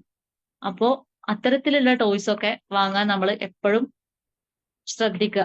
ശാരീരികമായിട്ടോ മാനസികമായിട്ടോ വിപരീത ഫലം ചെയ്യുന്ന ടോയ്സ് ഒന്നും വാങ്ങിക്കൊടുക്കാതിരിക്കുക. ഇനി നമ്മളിപ്പോ കളികൾ എന്താന്ന് പറഞ്ഞു, ടോയ്സ് വാങ്ങുമ്പോൾ ശ്രദ്ധിക്കേണ്ടുന്ന കുറെ കാര്യങ്ങളും പറഞ്ഞു. ഇനി പലതരത്തിലുള്ള കളികളുണ്ട്. അതില് പിന്നെ ഏറ്റവും അടിസ്ഥാനപരമായിട്ടുള്ള കളി എന്ന് പറഞ്ഞാൽ കുട്ടികൾ ജനിച്ചിട്ട് ഒരു 3 മാസം ആവുന്നതിന്റെ ഇടയ്ക്കുള്ള കളികളാണ്. നമ്മൾ ശരിക്കും ആ സമയത്ത് ഇവർ കളിക്കുന്നുണ്ടോ? ആ സമയത്ത് ഇവർ ചെയ്തതൊക്കെ കളിയാണ്. കുട്ടികളിൽ ഒരു സർഗ്ഗവാസനയാണ് കളിക്കുക എന്നുള്ളത്. കളിക്കാൻ കുട്ടികൾ ആരും പ്രത്യേകിച്ച് പഠിപ്പിച്ചു കൊടുക്കേണ്ട ആവശ്യമൊന്നുമില്ല, അവർ താനെ ചെയ്യുന്നതാണ്. ആ ഒരു ന്യൂബോൺ ബേബി ചെയ്യുന്ന കാര്യങ്ങളൊക്കെ കളി തന്നെയാണ്. അതിന് ഏറ്റവും അടിസ്ഥാനപരമായിട്ടുള്ള കളി എന്ന് പറയുന്നത് കുട്ടി ബെഡിൽ കിടന്ന്, അതായത് ജനിച്ച ഏതാനും ദിവസങ്ങൾ മാത്രമായിട്ടുള്ള കുട്ടി കിടക്കാനല്ലേ അറിയുള്ളൂ, മലന്ന് കിടക്കല്ലേ ചെയ്യാം. അപ്പൊ കൈയും കാലിട്ട് ഇങ്ങനെ ചലിപ്പിക്കുന്നത്, കൈയോണ്ട് ഇങ്ങനെ കാല് പിടിക്കാൻ നോക്കുന്നത്, എന്തെങ്കിലും സാധനങ്ങൾ അടുത്തുണ്ടെങ്കിൽ അത് പിടിക്കാൻ ശ്രമിക്കുന്നത്, ഇതൊക്കെയാണ് ആ സമയത്തുള്ള ഒരു കളി എന്ന് പറയുന്നത്. അതേപോലെ നല്ല കളർഫുൾ ആയിട്ടുള്ള സാധനങ്ങൾ കണ്ടാൽ അവർ നോക്കും. അവർക്ക് പിന്നെ ഭയങ്കര ചെറിയ സൗണ്ടുകളൊക്കെ ഉണ്ടാവുന്ന, ലൈറ്റുകൾ ഉണ്ടാവുന്ന അങ്ങനെയുള്ള സാധനങ്ങളൊക്കെ ഭയങ്കര ഇഷ്ടമായിരിക്കും. അതൊക്കെ അവർ നോക്കിക്കൊണ്ടിരിക്കും, നല്ല ശ്രദ്ധിച്ചുകൊണ്ടിരിക്കും. അങ്ങനെ പിന്നെ അവര് കിടക്കുന്നതിന്റെ മുകളിൽ നമ്മൾ ഈ തൊട്ടിലൊക്കെ പിന്നെ നല്ല കറങ്ങുന്ന, സൗണ്ട് ഉണ്ടാക്കുന്ന, പല കളറിലുള്ള ലൈറ്റൊക്കെ ഉള്ള അങ്ങനെയുള്ള സാധനങ്ങളൊക്കെ ഹാങ് ചെയ്തിരിക്കും. അപ്പൊ കുട്ടികളുടെ ഉള്ളിൽ ഭയങ്കര ക്യൂരിയോസിറ്റി ആയിരിക്കും. ഇത് അവരുടെ ബ്രെയിൻ ആക്റ്റീവായിട്ട് ഡെവലപ്പ് ചെയ്യാൻ സഹായിക്കും. അപ്പൊ ആ സമയത്ത് നമുക്ക് അവരുടെ കളി ഇതാണ്. സാധനങ്ങൾ, കൗതുകമുള്ള സാധനങ്ങളൊക്കെ നോക്കുക, കൈയും കാലിട്ട് ഇങ്ങനെ ചലിപ്പിക്കുക. ഇതാണ് ആ സമയത്ത് അവരുടെ കളി. അപ്പൊ അതിന് സഹായകമായിട്ടുള്ള കാര്യങ്ങൾ ചെയ്തു കൊടുക്കുക. അതായത് മൂവ് ചെയ്യാൻ കുറച്ചുകൂടെ ഈസി ആയിട്ടുള്ള ബെഡോ തൊട്ടിലോ ഒക്കെ വാങ്ങാൻ നമ്മൾ ശ്രദ്ധിക്കുക. ഉറപ്പായിട്ട് സോഫ്റ്റ് തന്നെ ആയിരിക്കുമല്ലോ കുട്ടികളുടെ മെറ്റീരിയൽസ് എല്ലാം. അതുപോലെ തന്നെ ഇങ്ങനെ അട്രാക്റ്റീവ് ആയിട്ടുള്ള കിലുക്കൊക്കെ ഉണ്ടല്ലോ, നമ്മൾ കിലുക്കുന്ന സാധനങ്ങൾ, അങ്ങനെ സൗണ്ട് ഉണ്ടാക്കുന്നത്, പല കളറിലുള്ളത്, ലൈറ്റ് ഉണ്ടാക്കുന്നത്, അങ്ങനെയുള്ള സാധനങ്ങളൊക്കെ അവർക്ക് ഇത് എത്തിപ്പിടിക്കാൻ പറ്റൂല, അവർ മലർന്ന് കിടക്കുകയേ ചെയ്യുള്ളൂ. അപ്പൊ അവര് കാണുന്ന തരത്തിൽ നമ്മൾ ഹാങ് ചെയ്യാം. അപ്പൊ അവരുടെ ബ്രെയിന് നല്ല ആക്റ്റീവായിട്ട് ഡെവലപ്പ് ആവാന് അത് സഹായിക്കും. ഇതേപോലെ തന്നെ ഒരു 2 വയസ്സ് വരെ കുട്ടികൾ എപ്പോഴും ശ്രദ്ധിച്ചിട്ടുണ്ടാവും, ഒറ്റയ്ക്കിരുന്ന് ഈ ഒരു കളി, ഞാൻ ഇപ്പൊ ഈ പറഞ്ഞ കളി ഉണ്ടല്ലോ, അതിന്റെ പേരാണ് അൺഒക്യുപ്പൈഡ് പ്ലേ എന്ന് പറയുന്നത്. മലന്ന് കിടന്നിട്ട് ഇങ്ങനെ സാധനങ്ങൾ എത്തിപ്പിടിക്കാൻ നോക്കുന്നതും, കൈയും കാലിട്ട് ചലിപ്പിക്കുന്നതും, സാധനങ്ങൾ കണ്ട ഇഷ്ടപ്പെട്ടാ നോക്കുന്നതും, അതിന്റെ പറയുന്ന പേരാണ് അൺഒക്യുപ്പൈഡ് പ്ലേ. അതുപോലെ ഒരു ജനിച്ച് ഏതാനും ദിവസങ്ങൾ കഴിഞ്ഞൊരു 2 വയസ്സ് വരെയൊക്കെ ഇവർ ഒറ്റയ്ക്ക് ഇരുന്നിട്ടായിരിക്കും കളിക്കുക. അതിന്റെ കാര്യം എന്താന്ന് വെച്ചാല് സ്വാഭാവികമായിട്ട് ഇവര് സംസാരം ഒന്നും തുടങ്ങിയിട്ടില്ല. അപ്പൊ ഇവർക്ക് അറിയില്ല മറ്റുള്ളവരുടെ മനസ്സിൽ എന്താന്നുള്ളത് അറിയില്ല. എങ്ങനെയാണ് ഫ്രണ്ട്ഷിപ്പ് ഉണ്ടാക്കുക, എങ്ങനെയാണ് മറ്റുള്ളവരോട് സംസാരിക്കുക, എങ്ങനെയാണ് കൂട്ടുകൂടാന്നൊന്നും അറിയില്ല. അപ്പൊ 2 വയസ്സല്ല, സോറി, 3 മാസത്തിനുള്ള കാര്യം തന്നെ പറഞ്ഞോട് മാറിപ്പോയതാണ്, ക്ഷമിക്കണം. അപ്പൊ ആ സമയത്ത് കുട്ടികൾ എന്ത് ചെയ്യുന്ന വെച്ചാൽ ഒറ്റയ്ക്ക് ഇങ്ങനെ ഇരിക്കും. ഇവർക്ക് ഇതിനെ കുറിച്ചൊരു പിന്നെ കൂട്ടുകൂടുന്നതിനെ കുറിച്ചും അങ്ങനെയൊന്നും ധാരണ ഇല്ലാത്തതുകൊണ്ടാണ് ഇങ്ങനെ ഒറ്റയ്ക്ക് ഇരിക്കുന്നത്. അപ്പൊ അവര് ചെയ്യുന്നത് എന്താ വെച്ചാല് ചുറ്റുപാടും ഇങ്ങനെ നിരീക്ഷിച്ചുകൊണ്ടിരിക്കും എപ്പോഴും, ബാക്കിയുള്ളവർ എന്താ ചെയ്യുന്നതെന്നും അവര് കാണുന്ന കൗതുകമുള്ള സാധനങ്ങളൊക്കെ ഇങ്ങനെ നിരീക്ഷിച്ചുകൊണ്ടിരിക്കും. അപ്പൊ ഈ ഒരു നിരീക്ഷണ പാഠം എന്നാണ് അവരുടെ കോൺസെൻട്രേഷനും അറ്റൻഷനും അവരുടെ ക്രിയേറ്റിവിറ്റി ഒക്കെ കൂടാൻ അത് സഹായിക്കും. അപ്പൊ അത് അവര് സ്വതന്ത്രമായിട്ട് ചെയ്യുന്നതുകൊണ്ട് നമ്മൾ അതിനെന്ത് പറയും? ഇൻഡിപെൻഡന്റ് പ്ലേ എന്നും പറയും, സോളിറ്ററി പ്ലേ എന്നും പറയും. ഒറ്റയ്ക്കാണല്ലോ ചെയ്തത്. അവർ ഏറ്റവും ഇഷ്ടത്തിൽ ആസ്വദിച്ച് ചെയ്യുന്ന ഒരു കളിയാണത്. അപ്പൊ അവര്, നിങ്ങൾ ശ്രദ്ധിച്ചു നോക്കിയാൽ മതിയാവും, അവർക്ക് ടോയ്സ് കൊടുത്താൽ പോലും ആ ടോയ്സ് മാത്രമായിരിക്കില്ല അവർ ഉപയോഗിക്കുക. അവര് വീട്ടിലുള്ള റിമോട്ടോ അതല്ലെങ്കിൽ പാത്രങ്ങളോ ഗ്ലാസോ അങ്ങനെ എന്തെങ്കിലും സംഗതികൾ കണ്ടാൽ അത് വെച്ചിട്ടും കളിക്കാനുള്ള ഒരു ശ്രമം ആ സമയത്ത് നടക്കും. ഇതൊക്കെ ആ ഒരു സോളിറ്ററി പ്ലേയുടെ ഒരു ഭാഗമാണ്. ഇതിന്റെ ഒരു പ്രയോജനം എന്ന് പറഞ്ഞാൽ ഞാൻ പറഞ്ഞല്ലോ, ഒറ്റയ്ക്ക് ഇരുന്നിട്ടാ കളിക്കുക. അതുകൊണ്ട് തന്നെ കുട്ടി എന്താണ്, അറ്റൻഷൻ ഇമ്പ്രൂവ് ചെയ്യും, കോൺസെൻട്രേഷൻ ഇമ്പ്രൂവ് ചെയ്യും, അതുപോലെ ക്രിയേറ്റിവിറ്റി ഇമ്പ്രൂവ് ചെയ്യും. ഇതൊക്കെ ഭാവിയിൽ പ്രയോജനം ചെയ്യും. നമ്മൾ പറയില്ലേ കുട്ടി പഠിക്കാൻ കുട്ടിക്ക് താല്പര്യമില്ല, പഠനത്തിൽ ശ്രദ്ധിക്കണില്ല, അങ്ങനെ കാര്യങ്ങളൊക്കെ പറയില്ലേ. അവിടെയാണ് നമ്മൾ ഈ ശ്രദ്ധനെ കുറിച്ച് നമ്മൾ ആലോചിക്കുന്നത്. പക്ഷെ ശ്രദ്ധ ഇവിടുന്ന് മുതലേ തുടങ്ങുന്നുണ്ട്. ശ്രദ്ധിക്കാനുള്ള ഒരു കഴിവൊക്കെ വളരെ ചെറുപ്പത്തിലേ തുടങ്ങുന്നുണ്ട്. അതുപോലെ ഈ ഒറ്റയ്ക്കിരുന്ന് കളിക്കുമ്പോൾ സ്വാഭാവികമായിട്ടും മറ്റു കുട്ടികളെ അതല്ലെങ്കിൽ നമ്മൾ മുതിർന്നവരൊക്കെ ഇവർ നന്നായിട്ട് ശ്രദ്ധിക്കും. നമ്മൾ കളിക്കുന്ന കളികൾ എന്താണ്, നമ്മുടെ ശരീര ചലനങ്ങൾ എങ്ങനെയാണ്, നമ്മൾ കളിക്കുന്ന കളിക്ക് എങ്ങനെയൊക്കെയാണ് കൈയും കാലും ചലിപ്പിക്കേണ്ടത്, ഏതൊക്കെ ടോയ്സ് ആണ് നമ്മൾ ഉപയോഗിക്കുന്നത്, നമ്മൾ കളിക്കുമ്പോൾ എന്തൊക്കെ സൗണ്ടാണ് അവർ കേൾക്കുന്നത്, എന്തൊക്കെ കാഴ്ചകളാണ് കാണാൻ പറ്റുന്നത്, ഇങ്ങനെ ഫുൾ ഒബ്സർവ് ചെയ്തുകൊണ്ടിരിക്കും. ഇതിനാണ് പറയുന്നത് ഓൺ ലൂക്കർ പ്ലേ എന്ന് പറയുന്നത്. ഫുൾ ടൈം അവർ നമ്മളെ ഒബ്സർവ് ചെയ്തുകൊണ്ടിരിക്കും. അപ്പൊ ഈ ഒരു ഒബ്സർവേഷൻ സ്കിൽ എന്ന് പറഞ്ഞാൽ വളരെ നല്ലതല്ലേ. കാര്യങ്ങൾ നിരീക്ഷിക്കുക എന്ന് പറഞ്ഞാൽ നിരീക്ഷണ പാഠം ഉണ്ടാവുക എന്ന് പറഞ്ഞാൽ ചെറിയ കാര്യമല്ലല്ലോ. അപ്പൊ നമ്മൾ ആ സമയത്ത് ചെയ്തു കൊടുക്കേണ്ട അതിനെ പ്രോത്സാഹിപ്പിക്കുന്ന കാര്യങ്ങളാണ് നമ്മൾ അന്നേരം ചെയ്തു കൊടുക്കേണ്ടത്. അതിന് കുട്ടികൾ കളിക്കുന്ന സ്ഥലങ്ങളിൽ, അതിപ്പോ പാർക്ക് ആയിക്കോട്ടെ അല്ലെങ്കിൽ പ്ലേ റൂം ആയിക്കോട്ടെ, അങ്ങനെ നമുക്ക് സാധ്യമാകുന്ന അവർക്ക് കംഫർട്ടബിൾ ആയിട്ടുള്ള സ്ഥലത്ത് അവരെ കൊണ്ടുപോയിട്ട് ഇരുത്തുക എന്നുള്ളതാണ്. കളികൾ കാണാനും പിന്നെ മറ്റുള്ളവരുടെ ശബ്ദങ്ങൾ, ചുറ്റുപാടുള്ള ശബ്ദങ്ങൾ കേൾക്കാനും കാഴ്ചകൾ കാണാനും ഒക്കെ കൂടുതൽ അവസരങ്ങൾ ഉണ്ടാക്കി കൊടുക്കുക. അതുപോലെ മ്യൂസിക്കൽ ഇൻസ്ട്രുമെന്റ് ഒക്കെ പ്ലേ ചെയ്ത് കേൾപ്പിക്കുക. അത് നല്ല പാട്ടുകളൊക്കെ കേൾപ്പിക്കുന്നതൊക്കെ ആ സമയത്ത് നല്ലതാണ്. അതൊക്കെ അവരുടെ ബ്രെയിനിന്റെ ഡെവലപ്മെന്റിനെ, ക്രിയേറ്റിവിറ്റിയെ, അറ്റൻഷൻ, കോൺസെൻട്രേഷൻ അതിനെയൊക്കെ അത് സ്വാധീനിക്കും. അതുപോലെ തന്നെ ഒരു 2 വയസ്സ് കഴിയുമ്പോൾ കുട്ടി എന്ത് ചെയ്യും? തൊട്ടടുത്തുള്ള കുട്ടീന്റെ അടുത്ത് പോയിരുന്ന് കളിക്കാൻ നോക്കും. നിങ്ങൾ വീട്ടിൽ ചെറിയ കുട്ടികളുടെ ശ്രദ്ധിച്ചിട്ടുണ്ടാവും. ഈ 2 വയസ്സൊക്കെ ഉള്ള കുട്ടികൾ മറ്റു കുട്ടികളുടെ അടുത്ത് പോയിരുന്ന് കളിക്കും. പക്ഷെ അവര് വർത്താനൊന്നും പറയൂല, കമ്മ്യൂണിക്കേറ്റ് ചെയ്യൂല. കാരണം കമ്മ്യൂണിക്കേറ്റ് ചെയ്യാൻ മാത്രം ആയിട്ടില്ല. കാരണം അവർക്ക് അറിയില്ലല്ലോ ബാക്കിയുള്ളവരെ എങ്ങനെയാ സംസാരിച്ച് തുടങ്ങുന്നതല്ലേ ഉള്ളൂ. ബാക്കിയുള്ളവരുടെ മൈൻഡിൽ എന്താണ്, അവരുടെ ഫീലിങ്സ് മനസ്സിലാക്കാനൊന്നുള്ള കഴിവ് ഇവർക്ക് ആയിട്ടില്ല. അപ്പൊ ആ സമയത്ത് ഇവരടുത്ത് പോയിരുന്ന് കളിക്കും. പിന്നെ ഇവർക്ക് ആകെ ഉണ്ടാവുന്ന ഒരു കൺസെപ്റ്റ് പറഞ്ഞാല് ഇത് എന്റെയാണ് അല്ലെങ്കിൽ ഇത് നിന്റെയാണെന്നുള്ളൊരു കൺസെപ്റ്റാ. അത് നമുക്ക് മനസ്സിലാവും എപ്പോഴാണെന്നറിയാം. ഒരു ടോയ്സ് അവിടെ വെച്ചിട്ടുണ്ടെങ്കിൽ രണ്ടാളും കൂടെ അതിന് പിടിയും വലിയും കൂടും. അപ്പൊ നമുക്ക് മനസ്സിലാവും ആ കൺസെപ്റ്റ് അവർക്കുണ്ട്. അത് ഇത് എന്റെയാണ് അല്ലെങ്കിൽ ഇത് എനിക്ക് വേണം എന്നുള്ളത് കൊണ്ടാണല്ലോ പിടിയും വലിയും കൂടുന്നത് തന്നെ. അപ്പൊ അത്തരത്തിലുള്ള കൺസെപ്റ്റ് ആ ഒരു സമയത്ത് അവരുടെ ഉള്ളിൽ ഉണ്ടാവുള്ളൂ. അപ്പൊ അതിനെയാണ് നമ്മൾ രണ്ടാളും ഒരുമിച്ച് ഇരിക്കുന്നുണ്ടെങ്കിൽ പോലും അവര് സംസാരിക്കുന്നൊന്നുമില്ല. അതിനെയാണ് പാരലൽ പ്ലേ എന്ന് പറയുന്നത്. ആ സമയത്ത് നമുക്ക് ചെയ്യാൻ പറ്റുന്ന ഒരു കാര്യം എന്ന് പറഞ്ഞാൽ ഇവർക്ക് നല്ല ക്രിയേറ്റീവായിട്ട് അവരുടെ ക്രിയേറ്റിവിറ്റീനെ പ്രോത്സാഹിപ്പിക്കാനായിട്ട് നമുക്ക് ബിൽഡിംഗ് ബ്ലോക്സ് ഒക്കെ കൊടുക്കാം. അവർക്ക് ഇട്ടുകൊടുക്കാം ബിൽഡിംഗ് ബ്ലോക്സ്. അതുപോലെ നല്ല കളർഫുൾ ആയിട്ടുള്ള ചിത്രങ്ങളുള്ള ബുക്സ് കൊടുക്കാം. ക്രയോണ്, പെൻസില് അങ്ങനെയുള്ള സംഗതികളൊക്കെ കൊടുക്കാം. സ്വാഭാവികമായിട്ട് ഒരു കുത്തി വരയും. നമ്മളെ സംബന്ധിച്ചിടത്തോളം അമ്മമാർക്ക് തീരെ ഇഷ്ടമല്ലാത്ത സംഗതിയാണ് ഈ കുത്തി വരയിൽ, അല്ലെ? ഞാനിപ്പോ ഒരു ഉമ്മയതുകൊണ്ട് എനിക്കും അറിയാം. ഇപ്പൊ അവർക്ക് പ്രത്യേകിച്ച് ക്യാൻവാസുകളൊന്നും ഉണ്ടാവില്ല. അവള് പേപ്പർ കൊടുത്തിട്ടും കാര്യമില്ല, നമ്മളെ ചുമരും എന്നിട്ട് നമ്മുടെ മുഖം പോലെ ചിലപ്പോ ക്യാൻവാസ് ആക്കി കളയും കുട്ടികൾ. അവർ കിട്ടുന്നിടത്തൊക്കെ കുത്തി വരയും. പക്ഷെ നമ്മൾ അതിനെ പരമാവധി ബുദ്ധിപരമായിട്ട് അത് ഒരു പേപ്പറിലാക്കാൻ നോക്കുക, നമുക്ക് പണി ഉണ്ടാക്കാതിരിക്കാന്. പക്ഷെ കുത്തിവരയിൽ ഒരിക്കലും നിരുത്സാഹപ്പെടുത്തരുത്. കാരണം കുത്തിവര എന്ന് പറഞ്ഞാല് ഈ പെണ്ണ് ഇങ്ങനെ പിടിക്കാൻ കഴിയുന്നതുകൊണ്ടാണ് അത് കുത്തി വരയ്ക്കുന്നത്, അല്ലെ? ഇതിങ്ങനെ പിടിക്കാൻ കഴിഞ്ഞിട്ടില്ലെങ്കിലോ കുത്തി വരയ്ക്കാൻ കഴിയില്ല. അപ്പൊ എന്താ കുത്തി വരയ്ക്കാൻ കഴിഞ്ഞിട്ടില്ലേ ഇപ്പൊ എന്താന്ന് വിചാരിക്കും. കുത്തിവര എന്ന് പറഞ്ഞാൽ കുത്തി വരയ്ക്കാൻ കഴിഞ്ഞാലേ കുട്ടിക്ക് എഴുതാൻ കഴിയുള്ളൂ. കുത്തിവര എന്ന് പറയുന്നത് ഒരു പ്രീ റൈറ്റിംഗ് സ്കില്ലാണ്. കുത്തി വരയ്ക്കാൻ കഴിയുന്ന കുട്ടികൾക്ക് അക്ഷരങ്ങൾ എഴുതാൻ കഴിയുള്ളൂ. അതിന്റെ ഒരു ആദ്യ പടിയാണ് ഈ കുത്തിവര. നമ്മൾ ആ കുത്തിവരേനെ എന്താക്കണം, കുറച്ചു കാലം കുത്തി വരച്ചോട്ടെ. പിന്നെ നമ്മൾ ജസ്റ്റ് അതിനൊരു ബൗണ്ടറി വരച്ചു കൊടുക്കുക. ഒരു സർക്കിളോ ഒരു സ്ക്വയറോ ഒരു ട്രയാങ്കിളോ അങ്ങനെ എന്തെങ്കിലും വരച്ചു കൊടുക്കുക. എന്നിട്ട് പറയാം ഇതിനകത്ത് മാത്രം കുത്തി വരയണെന്ന് പറയാം, നിറയെ കുത്തി വരയണെന്ന് പറയാം. അപ്പൊ നിറയെ കുത്തി വരയുമ്പോൾ സ്വാഭാവികമായിട്ട് അത് ഫുള്ള് കളറായിട്ടുണ്ടാവും. അപ്പൊ എന്തായി? കളറിങ് ആയി. പിന്നീട് നമ്മൾ ആ കുത്തിവര എന്നുള്ള ടേം പറയരുത്, സ്ക്രിബിളിങ് പറയരുത്, പിന്നെ കളറിംഗ് എന്നാ പറയാ. അപ്പൊ പുതിയൊരു ടേം നമ്മൾ അവിടെ ഇൻട്രൊഡ്യൂസ് ചെയ്തു, കളറിംഗ് എന്ന് പറയുന്ന ഒരു ടേം, അല്ലെ? കുട്ടി വളരുന്നതിനനുസരിച്ചിട്ടാണ് ചെയ്യേണ്ടത്. അപ്പൊ കളറിംഗിൽ ഒരു ടേം അവിടെ ഇൻട്രൊഡ്യൂസ് ചെയ്തു. കളറിംഗ് എന്ന് പറയുന്ന പുതിയൊരു സ്കില്ല് അവിടെ പഠിപ്പിച്ചു. കുട്ടി ആകെ കുത്തി വരയത്തില്ല, ഈ ബൗണ്ടറിക്കകത്ത് മാത്രം കുത്തി വരയാൻ പഠിച്ചു. അങ്ങനെ കളറിംഗ് പഠിച്ചു, അല്ലെ? പുതിയൊരു ടേം പഠിച്ചു. അപ്പൊ അങ്ങനെ ബുദ്ധിപരമായിട്ട് രീതിയിലൊക്കെ അത് നമ്മള് പിന്നെ ബുദ്ധിപരമായിട്ടും ഏറ്റവും യൂസ്ഫുൾ ആയ രീതിയിൽ നമ്മൾ അതിനെ കൈകാര്യം ചെയ്യാന്നുള്ളതാണ്. അതുപോലെ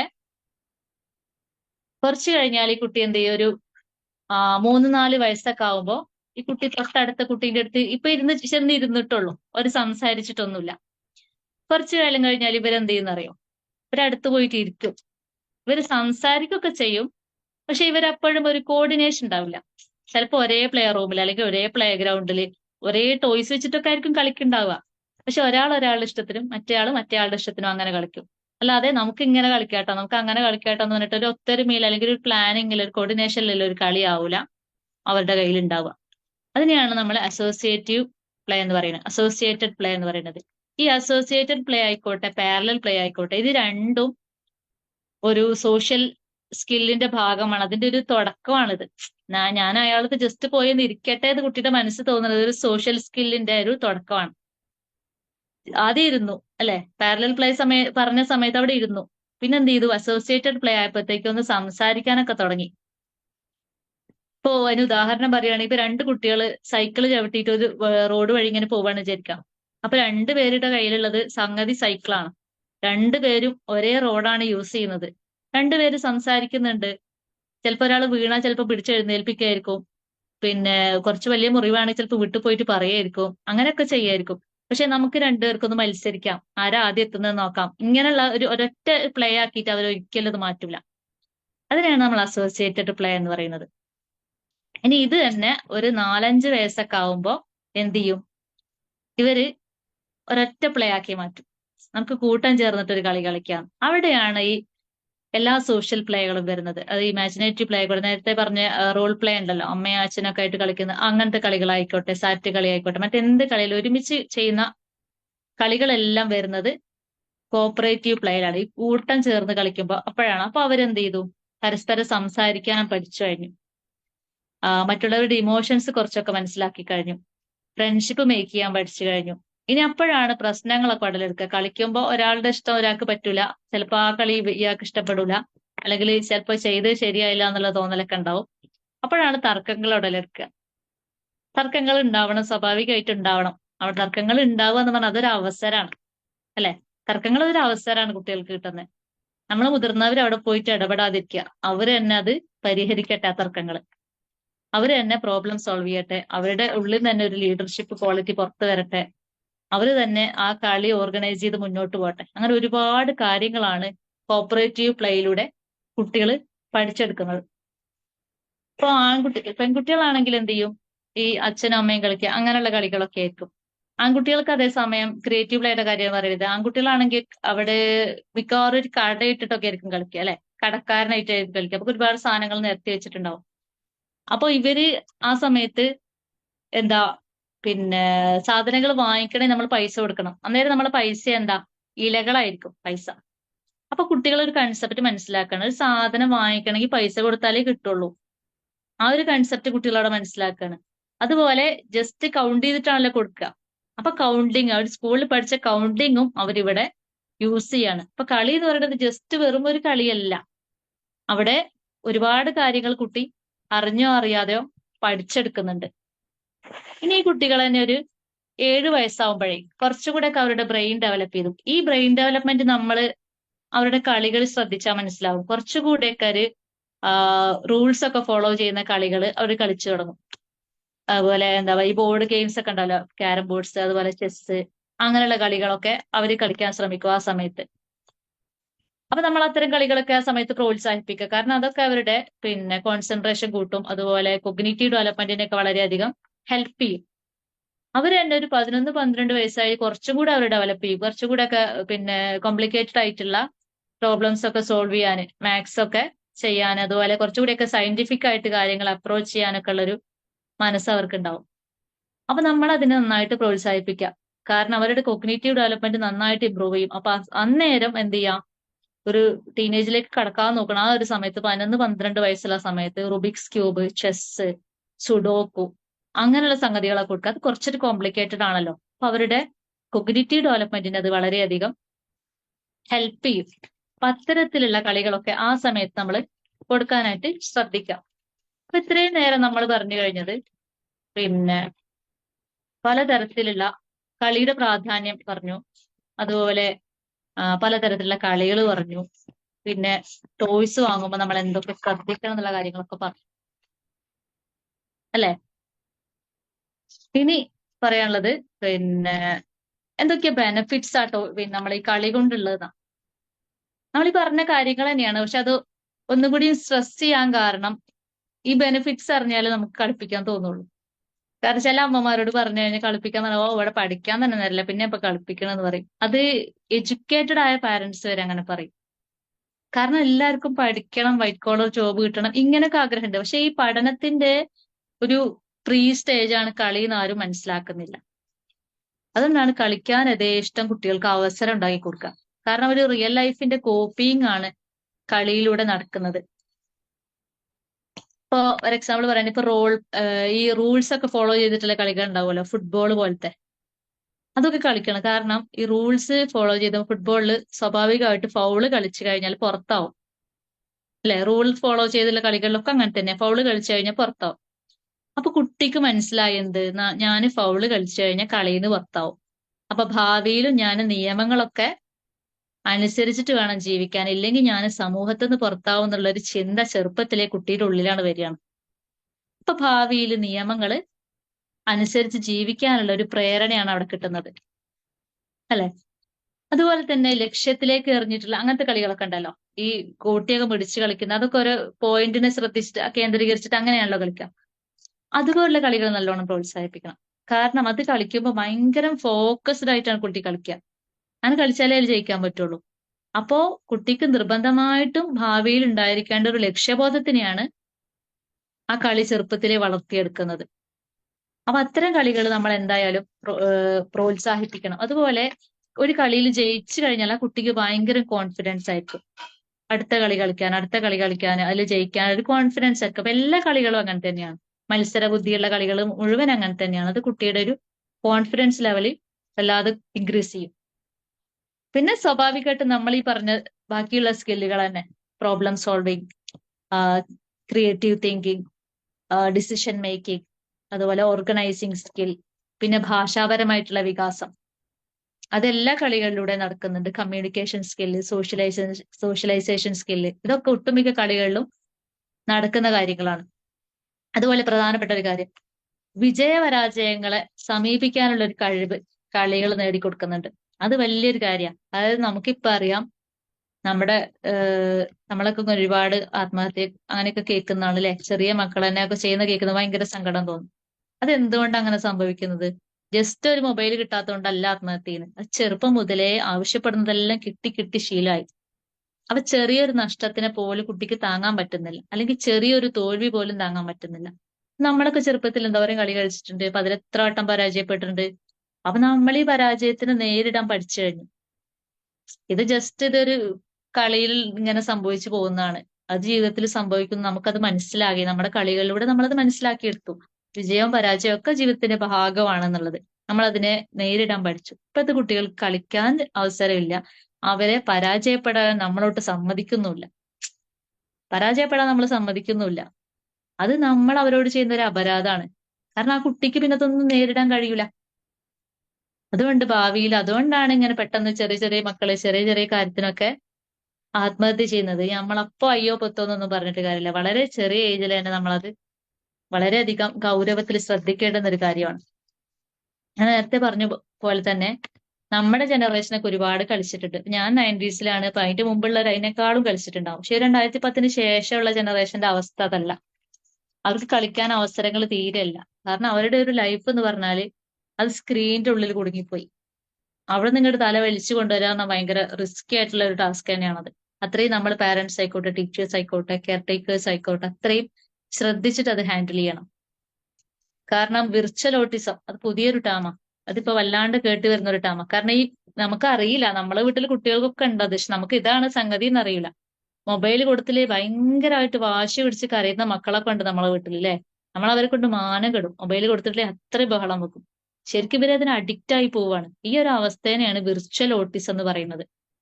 അതൊക്കെ എന്തുകൊണ്ടാണ്? നമ്മൾ തന്നെയാണ് ഇതിന് കാരണക്കാര്. സ്ക്രീൻ നമ്മൾ ഒഴിഞ്ഞാൽ കൊടുക്കുന്നോണ്ടാണ്. നമ്മൾ ചെറുപ്പത്തിലെ കുട്ടിക്ക് ചോറ് കൊടുക്കുമ്പോൾ സ്ക്രീൻ വെച്ചിട്ടാണ് കൊടുക്കുന്നത്. പിന്നെ കുട്ടി അത് മനസ്സിലാക്കി, എനിക്ക് സ്ക്രീൻ എനിക്ക് കിട്ടും എന്നുള്ളത് കുട്ടി മനസ്സിലാക്കി, ഫോണ് കിട്ടും എന്നുള്ള കാര്യം. അതുകൊണ്ടാണ് ഈ കരച്ചിലും പിഴിച്ചിലൊക്കെ വരുന്നത്, നമുക്ക് അതിന് കീഴടങ്ങേണ്ടി വരുന്നതും കുട്ടിക്ക് ഇങ്ങനെ ഒരു അവസ്ഥയിലേക്ക് കുട്ടി എത്തുന്നത്. അതുപോലെ തന്നെയാണ് പിന്നെ ഗൾഫിലൊക്കെ ഉള്ള പാരന്റ്സ് ഇപ്പൊ എന്റെ അടുത്തൊക്കെ വന്ന് പറഞ്ഞിട്ടുണ്ട് ഇതേപോലെ.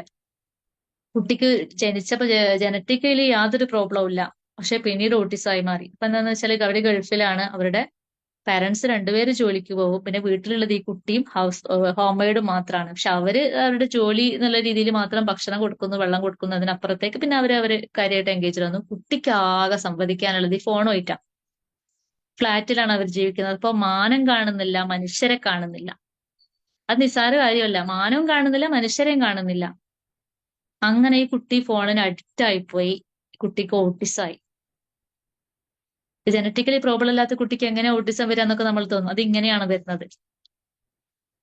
മനുഷ്യരോട് കാണാനോ സംസാരിക്കാനോ ഒന്നും അവസരം കിട്ടാതെ അങ്ങനെ ഓട്ടിസ്റ്റിക് ആയി മാറുന്ന ഒരുപാട് കുട്ടികളുണ്ട്. അപ്പൊ കളി എന്ന് പറയുന്നത് എത്രമാത്രം ഇമ്പോർട്ടന്റ് ആയിട്ടുള്ള ഒരു കാര്യമാണെന്ന് നമ്മളപ്പോ ആലോചിക്കേണ്ടിയിരിക്കുന്നു. അതേപോലെ തന്നെ ഇപ്പോഴുള്ള കുട്ടികൾക്ക് പിന്നെ ഇൻഡിപെൻഡൻഷിപ്പ് കുറവ്. അവർക്ക് ഇൻഡിപെൻഡന്റ് ആയിട്ട് ഒന്നും ചെയ്യാൻ കഴിയില്ല. എപ്പോഴും പാരന്റ്സിന് എല്ലാത്തിനും അവരിങ്ങനെ ആശ്രയിച്ചുകൊണ്ടിരിക്കും. അതിന്റെ കുറ്റക്കാർ പാരന്റ്സ് തന്നെ. കാരണം നമ്മൾ കുട്ടികൾ കളിക്കുമ്പോൾ പോലും അതിൽ പോയിട്ട് ഇടപെടും, അല്ലെ? അവരെ പരാജയപ്പെടാനും സമ്മതിക്കൂല. അങ്ങനെ അവർക്ക് ഒരു എബിലിറ്റി ഇല്ലാത്തവരായിട്ട് മാറും. അത് അവർ ആത്മവിശ്വാസം ഇല്ലാത്തവരായിട്ട് മാറും. ഇതൊക്കെയാണ് ഞാൻ നേരത്തെ പറഞ്ഞ പോലെ ഈ ആത്മഹത്യയിലേക്ക് കുട്ടികൾ ഇങ്ങനെ നയിച്ചുകൊണ്ടിരിക്കുന്ന കുറെ കാര്യങ്ങൾ. നഷ്ടങ്ങള്, പരാജയങ്ങളൊന്നും നേരിടാന് നമ്മൾ അവരെ സമ്മതിക്കൂല, അല്ലെങ്കിൽ അത്തരത്തിലുള്ള അവസരങ്ങൾ നമ്മൾ അവർക്ക് കൊടുക്കുന്നില്ല. ഇപ്പൊ നമ്മളെയൊക്കെ ചെറുപ്പത്തിൽ നമ്മൾ എന്തോരം കളി കളിച്ചിട്ടില്ല. കുറെ നാടൻ കളികളുണ്ടല്ലോ.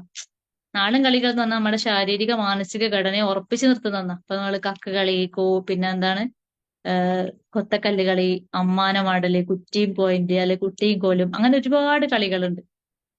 ഈ കളികൾക്ക് നമ്മുടെ സ്കൂൾ മുറ്റങ്ങളും പിന്നെ അതുപോലെ വീട്ടുമുറ്റങ്ങളൊക്കെ ഇത്തരം കളികളെ കൊണ്ടും കളിക്കാരെ കൊണ്ടൊക്കെ സമ്പന്നായിരുന്നു. പക്ഷെ ഇന്ന് ഇപ്പൊ നമ്മുടെ മക്കൾക്കൊന്നും ഈ കളികൾ അറിഞ്ഞോണമെന്നില്ല. എന്റെ മക്കൾക്ക് അറിയില്ല. ഞാനിത് പറഞ്ഞു കൊടുത്തപ്പോ ഇവരാരും കേട്ടിട്ട് പോലുമില്ല. ഞാൻ അതൊരു പഠിപ്പിച്ചു കൊടുത്തു, പക്ഷെ അവർക്ക് ക്ഷമയില്ലാത്തതുകൊണ്ട് ഇരിക്കുന്നുമില്ല. ഈ കളികളൊന്നും അവർക്ക് കളിക്കാൻ കഴിയുന്നില്ല. കാരണം അവർക്ക് അപ്പോഴേക്കും അവർക്ക് ഫോണ് കാണണം. പിന്നെ ഒരാകെ കളിക്കുന്ന ഒരു കളി എന്ന് പറഞ്ഞാൽ ഈ ഇമാജിനേറ്റീവ് പ്ലേ ആണ്. അല്ലെങ്കിൽ പിന്നെ എന്തെങ്കിലും സാധനങ്ങളൊക്കെ ഉണ്ടാക്കിയിട്ട് ക്രിയേറ്റീവായിട്ട് ഉണ്ടാക്കിയിട്ട് അങ്ങനെ കളിക്കും. അപ്പൊ നമ്മൾ കളിക്കുന്ന കളിയിനെങ്കിലും പ്രോത്സാഹിപ്പിക്കണം.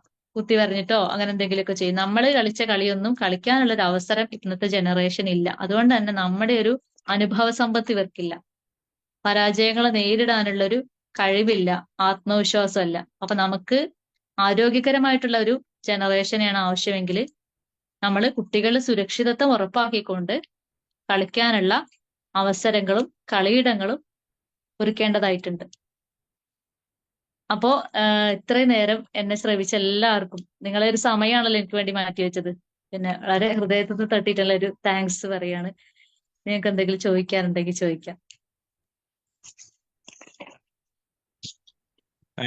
താങ്ക് യു ഷഫീദ മാം.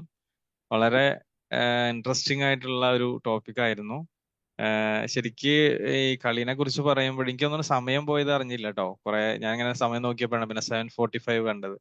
കാരണം ഈ കളി എന്ന് പറയുന്ന സമയത്ത് ഇപ്പോ കുറെ കാര്യങ്ങൾ ഇവിടെ കൊണ്ടുവന്നല്ലോ. അപ്പൊ ഒരു നൊസ്റ്റാൾജിയ കൂടിയാണ് നമുക്ക് ഓരോരുത്തർക്കും. നമ്മൾ കളിച്ചതൊക്കെ ഇവിടെ കുറെ കാര്യങ്ങൾ ഷഫീദ അതിന്റെ ഫസ്റ്റ് സമയത്ത് പറഞ്ഞു. അപ്പൊ ശരിക്ക് നമ്മളൊക്കെ കളിച്ച ആ ഒരു കുട്ടിക്കാലത്തേക്ക് നമ്മൾ പോവാണ്.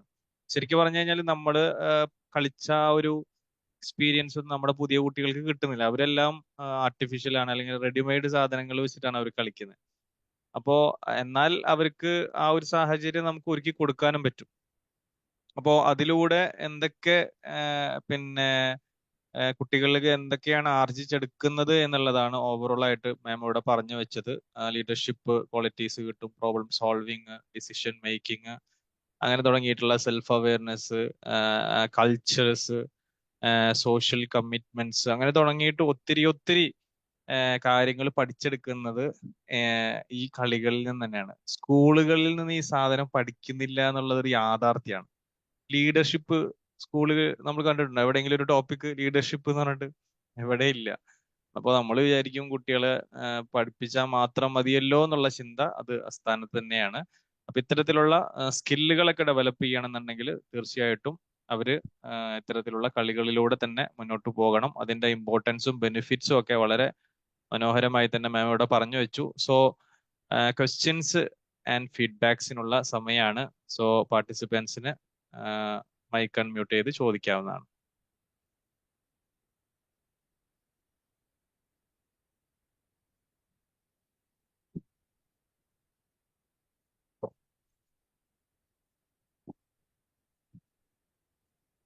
ചോദിച്ചോളൂ, എന്തെങ്കിലും ഹലോ മാം. ക്വസ്റ്റ്യൻസ്.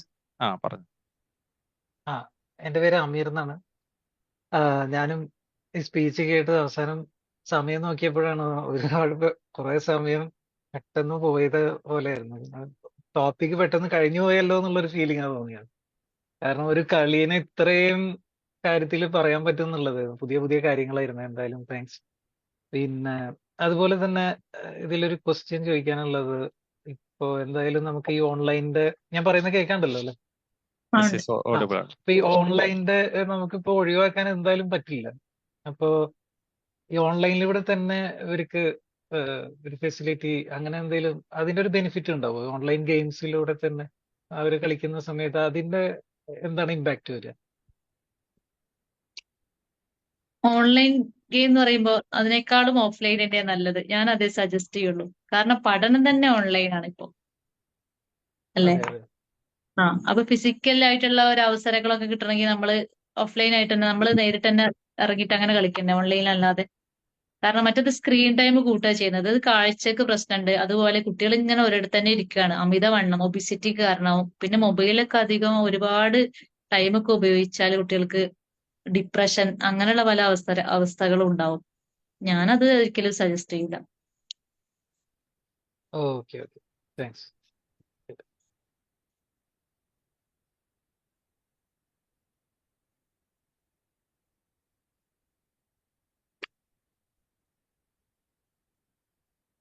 വേറെ ക്വസ്റ്റ്യൻസ് എന്തെങ്കിലും?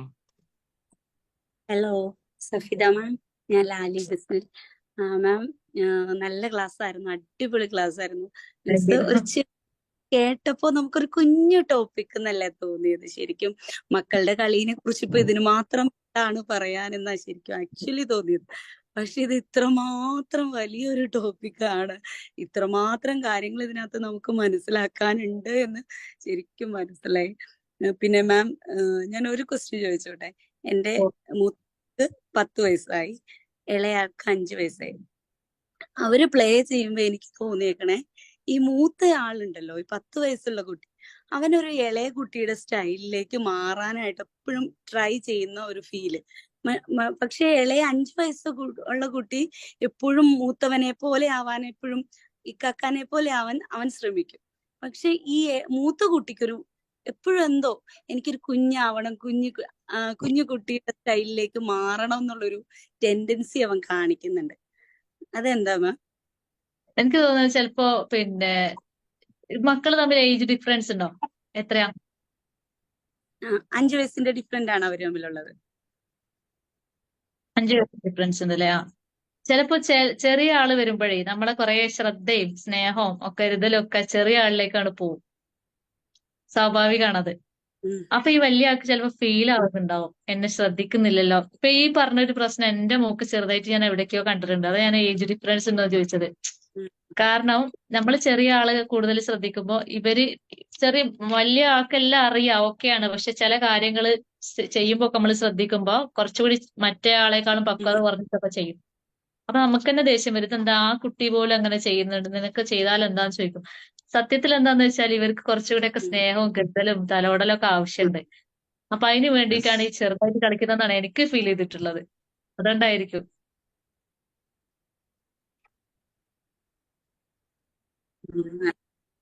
അതെ അതെ അതെ. അവനിങ്ങടൊക്കെ ആയിരുന്നു മൂത്തയൊക്കെ. ഇളയ കുഞ്ഞുണ്ടായപ്പോ ഭയങ്കര സങ്കടമായിരുന്നു. പക്ഷെ ഞങ്ങള് മാക്സിമം നമുക്ക് ചെയ്യാൻ പറ്റുന്നത് പോലെയൊക്കെ മാക്സിമം അവനെ കൂടി കെയർ ചെയ്യുന്നുണ്ട്. പിന്നെ വലിയ കുട്ടിയാവുമ്പോ കുറച്ചുകൂടി പഠിക്കേ എന്നൊക്കെ പറഞ്ഞ് നമ്മൾ നിർബന്ധിക്കൂലോ. അതെ അതായിരിക്കും എപ്പോഴും പഠിക്കേ എന്ന് പറയും. ഇച്ചിരി ശ്രദ്ധക്കുറവുണ്ട് പഠിത്തത്തില്. അതൊക്കെ എന്റെ മോക്കുണ്ട്, ഈ പ്രശ്നങ്ങളൊക്കെ. ഇതൊന്നും ഇവർക്ക് യാതൊരു പ്രശ്നങ്ങളും ഇല്ല, പഠനപരമായിട്ടോ ബുദ്ധിപരമായിട്ടോ യാതൊരു പ്രശ്നങ്ങളും ഇല്ല. പക്ഷെ മെയിൻ അറ്റൻഷൻ സീക്കിംഗ് ആണ് കാര്യം. അവരെ Yes, നമ്മൾ yes. ഇങ്ങനെ ശ്രദ്ധിച്ചുകൊണ്ടിരിക്കണം, കെയർ ചെയ്തുകൊണ്ടിരിക്കണം. അപ്പൊ ഞാനായാലും പഠിക്കുന്ന തന്നെ പറയാം, പക്ഷെ അത് ആ ടോണൊക്കെ ഒന്ന് മാറ്റി പിടിച്ചാലൊക്കെ നന്നാവും. അത് പിന്നെ കുറച്ചുകൂടി ബുദ്ധിപരമായിട്ട്, കുറച്ചുകൂടി തന്ത്രപരമായിട്ട് ഒക്കെ കൈകാര്യം ചെയ്യാം. പഠിക്കുക എന്നുള്ളത് അങ്ങനെ പറയാതെ വളഞ്ഞ വഴിയിലൂടെയൊക്കെ പറഞ്ഞാല് ഇവർക്ക് അങ്ങനെ ഫീൽ ചെയ്യൂല. ഇതിപ്പോ ഇവരെ അടിച്ചേൽപ്പിക്കുന്ന പോലെയൊക്കെയാ തോന്നുക ഇവർക്ക്. അതൊക്കെയാണ് അവസ്ഥ. ഇത് എന്റെ വീട്ടിലുള്ള സെയിം അവസ്ഥ തന്നെയാണ് ഇത്. എനിക്കതാ എന്റെ മോളെ ഞാൻ ഇത് പറഞ്ഞപ്പോ ഓർത്തത്. അറ്റൻഷന് വേണ്ടിയിട്ട് തന്നെ ആയിരിക്കും ഇങ്ങനെ കാണിക്കുന്നുണ്ടാവുക. അതെ, അതെ. കുറച്ചുകൂടിയൊക്കെ സ്നേഹവും കരുതലൊക്കെ കൊടുത്താൽ റെഡി ആവുമായിരിക്കും. Okay thank you so much. Thank you. Hi Shafeeda ma'am, hi. ശ്രീജയാണ്. ഞാന് വീഡിയോ ഓൺ ആക്കുന്നില്ല.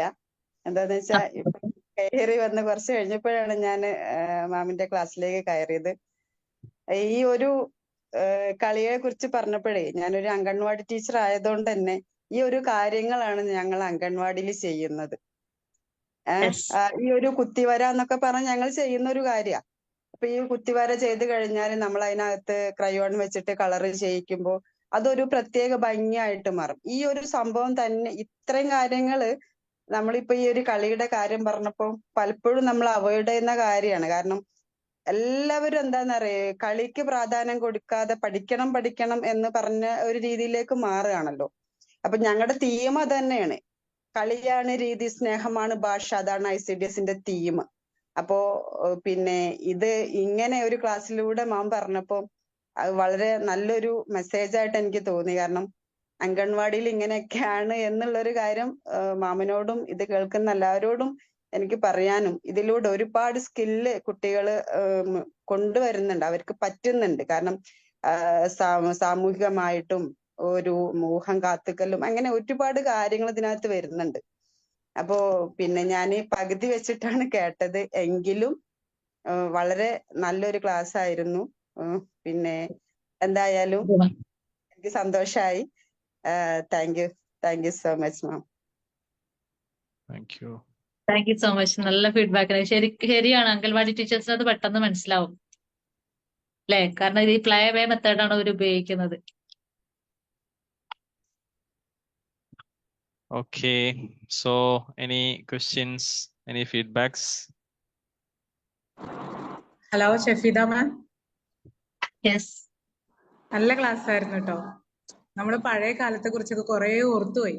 നമ്മള് കളിച്ചതും അടികൂടിയതും തോറ്റതും ജയിച്ചതും ഒക്കെ ഓർത്തുപോയി കേട്ടോ. നല്ല ക്ലാസ് ആയിരുന്നു, സൂപ്പർ ആയിരുന്നു. Thank you so much.